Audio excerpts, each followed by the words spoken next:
ఈ మధ్యకాలంలో హాస్పిటల్స్కి వెళ్ళాలంటే చాలా భయమేస్తుందండి. ఎందుకంటే ఏదో లాయర్ ఒపీనియన్ లాగా డాక్టర్లు తలా ఒక ఒపీనియన్ చెప్తున్నారు. ఏదైనా స్కానింగ్‌ని బట్టో, ఎక్స్‌రేని బట్టో చూసి చెప్పాలి కదా! అలా కాదు.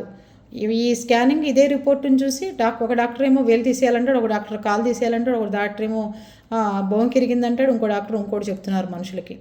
అలాగే ఒక ఆయనకి ఎవరికో దెబ్బ తగిలి కాలు విరిగితే ఆ కాలు తీసేయాలని చెప్పారట. ఇంకో హాస్పిటల్కి తీసుకెళ్ళి మళ్ళీ చూపిస్తే ఏమక్కర్లేదు మేము తగ్గిస్తామని చెప్తున్నారట. దయచేసి మీరు క్లారిటీగా ఉండండి, లేకపోతే ఇంకో 5 ఏళ్ళు చదివేసేయండి నా మాటని. మనుషులతో మాత్రం చెలగాటలు ఆడొద్దు దయచేసి, మీకు చదువుకోవడం రాకపోతే. అర్థమైందా? అంతేగాని సరే మీరు దేవుడు అని చెప్పి నమ్మేసి కాలు తీయించేసుకుంటే తర్వాత పరిస్థితి ఏంటి?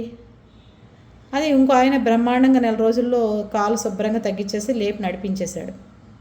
అదే ఇక్కడ మాటలు నమ్మి మంచోడే కదా అని చెప్పి కాలు తీస్తే పరిస్థితులు ఏంటంటారు? అందుకే నా మాటని ఒక 6 ఏళ్ళు కాకుండా ఇంకో 6 ఏళ్ళు చదువుకురండి.